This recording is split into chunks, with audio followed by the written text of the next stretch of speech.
नमस्कार दोस्तों, स्वागत है आप सभी का विमेक नर्स के ऑफिशियल यूट्यूब चैनल पर। मैं तरुण नवल आज की इस वीडियो में आपके लिए लेकर आया हूँ जीएनएम नर्सिंग के जो एडमिशन स्टार्ट हो चुके हैं उसके बारे में जानकारी लेकर आया हूँ। आप जैसा कि अपने बोर्ड पर थंबनेल देख पा रहे होंगे, इस थंबनेल में बोला गया है, क्या कह रहे हैं कि राजस्थान 2024-25 यानी जो 2024 और 25 के लिए जीएनएम नर्सिंग के एडमिशन फॉर्म स्टार्ट हो चुके हैं। एडमिशन के फॉर्म क्या है, स्टार्ट हो चुके हैं, किस प्रकार से हैं देखते हैं। सबसे पहले आप अपने चैनल पर नए हैं तो चैनल को सब्सक्राइब करें, वीडियो पसंद आ रही हो तो लाइक करें और सभी के साथ शेयर करें। फॉर्म स्टार्ट हो चुके हैं, क्या कंप्लीट जानकारी है, संपूर्ण जानकारी इसमें हम बात करेंगे। अब सबसे पहले मैं आपको लेकर आता हूँ बोर्ड पर। तो ये एक डिपार्टमेंट है आपके राजस्थान सरकार में, निदेशालय चिकित्सा स्वास्थ्य एवं परिवार कल्याण सेवाएं राजस्थान जयपुर।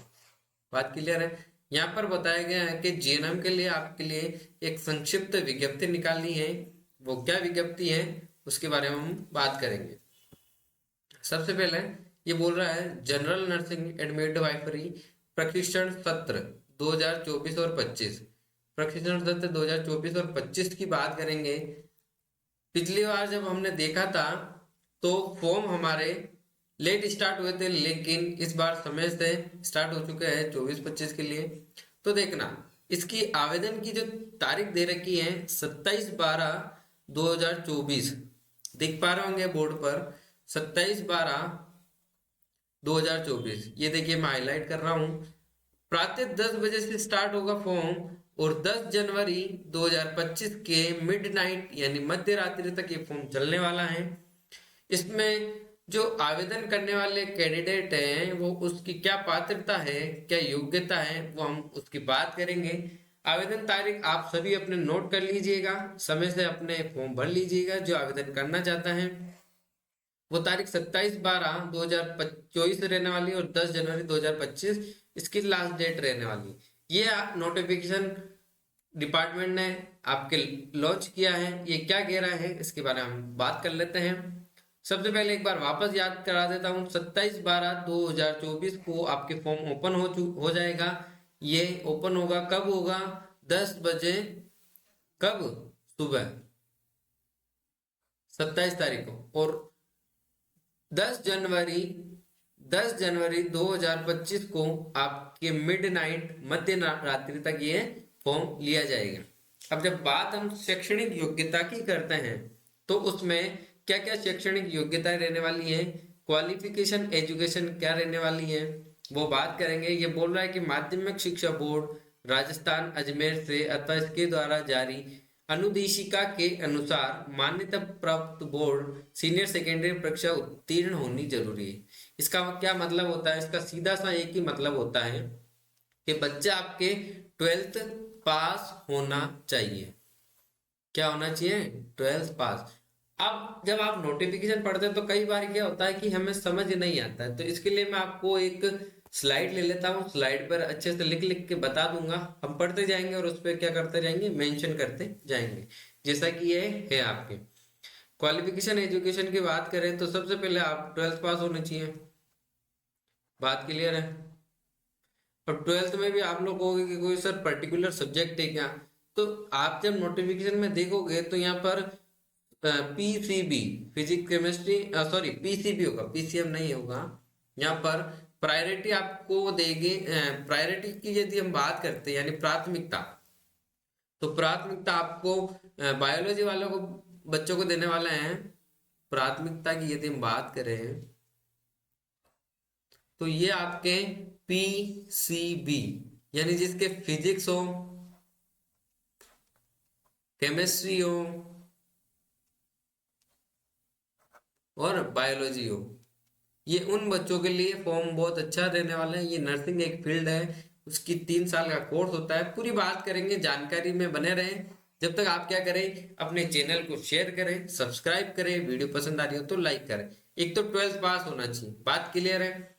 अगला क्या कह रहा है कि जीव विज्ञान वर्ग जिसमें फिजिक्स केमिस्ट्री और बायोलॉजी विषय वर्ग के अभ्यर्थियों को प्राथमिकता दी होगी। इसका क्या मतलब है एक बार देखिए, हम यहाँ पर अच्छे से लिख देते हैं ताकि आपको आइडिया रहेगा। ये जो पीडीएफ दिख रही है आपको, ये स्लाइडें अगर आपको चाहिए और नोटिफिकेशन चाहिए तो आपने जो वीडियो के डिस्क्रिप्शन बॉक्स है उसमें आपको मिल जाएगा।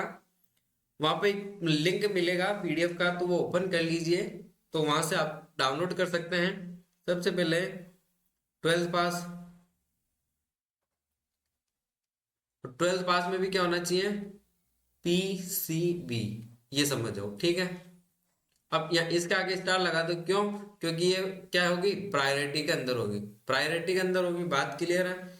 इसके अलावा उपरोक्त विज्ञान वर्ग के योग्यता वाले अभ्यर्थी किसी उत्तीर्ण किसी वर्ग श्रेणी से उपलब्ध नहीं होंगे। मान लीजिए कोई विज्ञान वर्ग का बच्चा और अप्लाई कर देता है, उसको कॉलेज आवंटित होता है, फिर मान लीजिए वो कॉलेज में नहीं जाता है, तो बाकी जहाँ पे सीटें शेष बचेगी, जहाँ सीटें क्या होती हैं, शेष बचती है, वहां पर आप जैसे कॉमर्स वाले बच्चे को, आर्ट्स वाले बच्चे को यहाँ पे क्या देंगे, सीट मिल जाएगी आसानी से। बात क्लियर है, यस और नो। तो और इसका मेरिट के आधार पर क्या होगा, सिलेक्शन होगा। अब देखिए मैं एक बार वापस बताता हूँ आप सभी को। हाँ, आप लोगों ने देख ही लिया, 12th पास वाले होने चाहिए। साथ ही साथ क्या होना चाहिए, मान लीजिए यहाँ पे सीटें खाली रह जाती हैं, सीटें खाली रहने पर आर्ट्स और कॉमर्स के बच्चों को भी क्या देंगे, यहाँ पर सीट दे देंगे। बात क्लियर है, आर्ट्स और कॉमर्स के बच्चों को भी क्या दे देंगे, सीट दे देंगे। लेकिन अब जब आप कहोगे कि सर क्या तो हम अप्लाई करें या नहीं करें, तो दोस्तों एक चीज का ध्यान रखना, यहाँ पर अप्लाई आप सभी को करना है। बात क्लियर है, अप्लाई आप सभी को करना है। बात क्लियर है कि नहीं है, अप्लाई आप सभी को करना है। क्या है कि इसमें अप्लाई करोगे तो आप फायदे में रहने वाले। मान लीजिए अब आप कहोगे कि सर मैं अप्लाई करूँ या ना करूँ, इस कंफ्यूजन में यदि आप रहोगे ना तो कुछ नहीं होने वाला है। मैं आपके लिए बढ़िया से पीडीएफ बना दूंगा ताकि क्या कि आपको पता रहेगा। 12th पास होना चाहिए बच्चा, मेन इंपॉर्टेंट चीज क्या है, 12th पास होना अति आवश्यक है। बात क्लियर है, 12th पास होना इसमें बहुत जरूरी है, ये इंपॉर्टेंट है। उसके बाद में आपके पीसीबी हो तो बहुत ही बढ़िया है, इसमें प्रायोरिटी मिल जाएगी। इसके अलावा आर्ट्स एंड कॉमर्स ये भी क्या कर सकते हैं, अप्लाई कर सकते हैं। तो फॉर्म आप सभी को लगाना है, इस चीज का ध्यान रखना। फिर ये क्या कह रहा है, और हाँ एक चीज, ये जब इसका सिलेक्शन होगा तो इसमें कोई एग्जाम नहीं होने वाला है, एग्जाम नहीं होगा। बात क्लियर है, किसी प्रकार का कोई भी एग्जाम नहीं होगा, यहाँ पर आपकी मेरिट निकलेगी। क्या निकलेगी, मेरिट निकलने वाली। बात क्लियर है, एग्जाम नहीं होकर क्या होगा, मेरिट निकलेगी। उसके बाद अब आप कहोगे कि सर कैटेगरी वाइज कुछ फायदा है क्या, कितने साल तक के अब हम लोग अप्लाई कर सकते हैं, तो वो बात भी इसमें करने वाले हैं।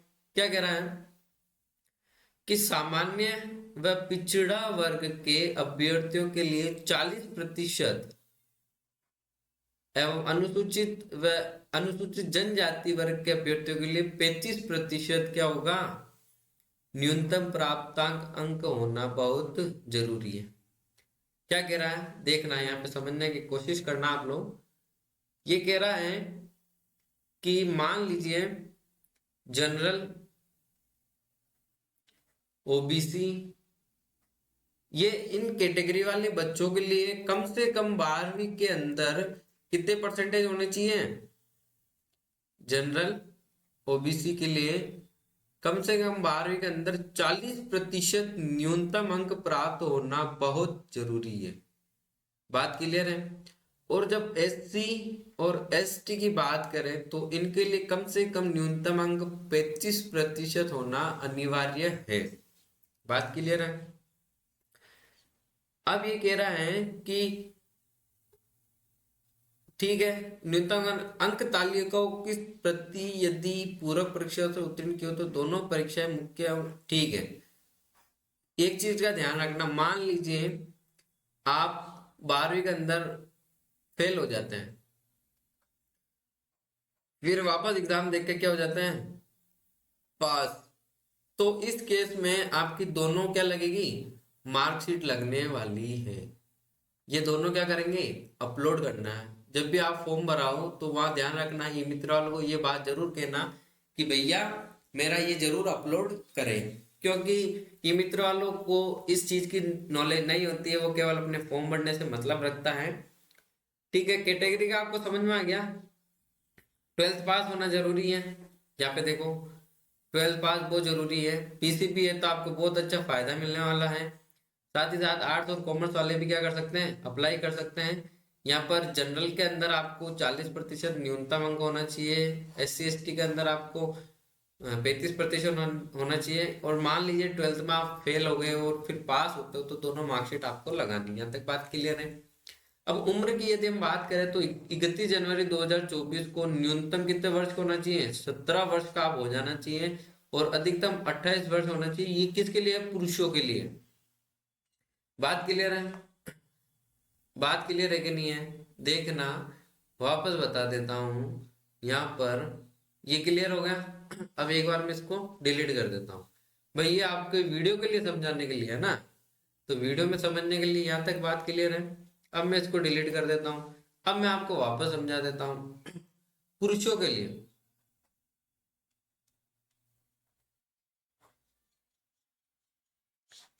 पुरुषों के लिए उम्र क्या है, देखना न्यूनतम। अब इसमें 31 जनवरी या दिसंबर बताया, भाई जनवरी बताया या दिसंबर बताया, ये बताओ आप तो मुझे। ये बता रहा है 31 दिसंबर 2024।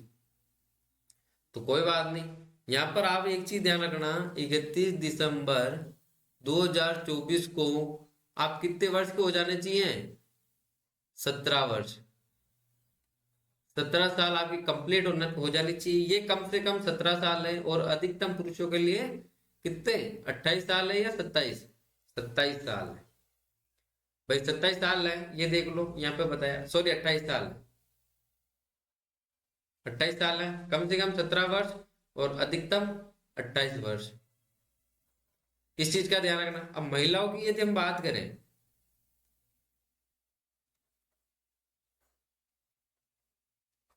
तो महिलाओं के लिए भी सेम चीज है। न्यूनतम तो आपके वही चीज रहेगा, 31 दिसंबर को मान लेना, 31 दिसंबर 2024 को आप कम से कम 17 साल तो कंप्लीट कर ही लेने होनी चाहिए।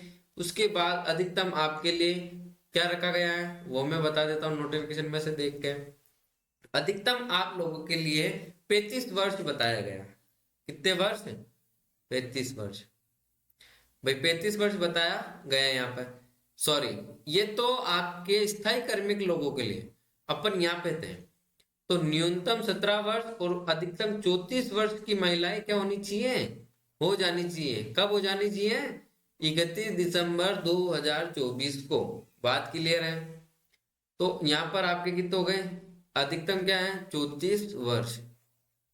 ये मैक्सिमम है, ये कम से कम है, ये भी मैक्सिमम है, और ये कम से कम है। बात क्लियर हुई।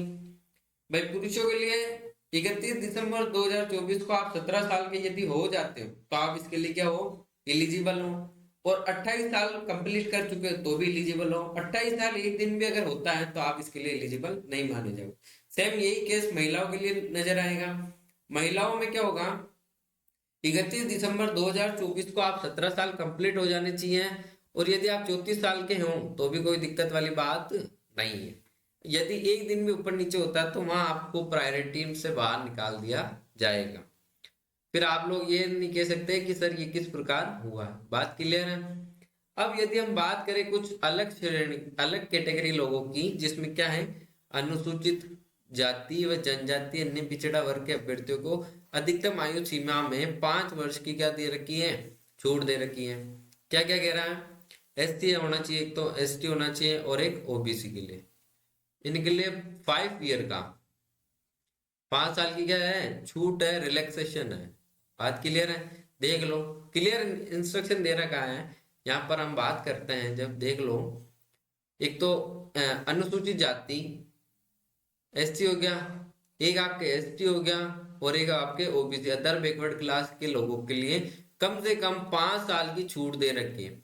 अब विभागीय कोटे से प्रवेश हेतु स्थायी कार्मिक लोगों के लिए 35 वर्ष होना चाहिए अधिकतम आयु, मैक्सिमम आयु 35 वर्ष होनी चाहिए, किंतु स्थायी महिला स्वास्थ्य कार्यकर्ता 40 वर्ष की क्या होनी चाहिए, इसमें एलिजिबल होनी चाहिए। जो एएनएम होते हैं ना आपके, उन यदि वो जीएनएम करता है तो वो कितने साल की होनी चाहिए, 40 साल की होनी चाहिए। वो क्या है, ये मैक्सिमम आयु है, मैक्सिमम क्या है, एज है। मतलब 40 साल के बाद में यदि आप अप्लाई करते हो तो इसमें अप्लाई नहीं माना जाएगा। बात क्लियर है भाई, बात क्लियर है।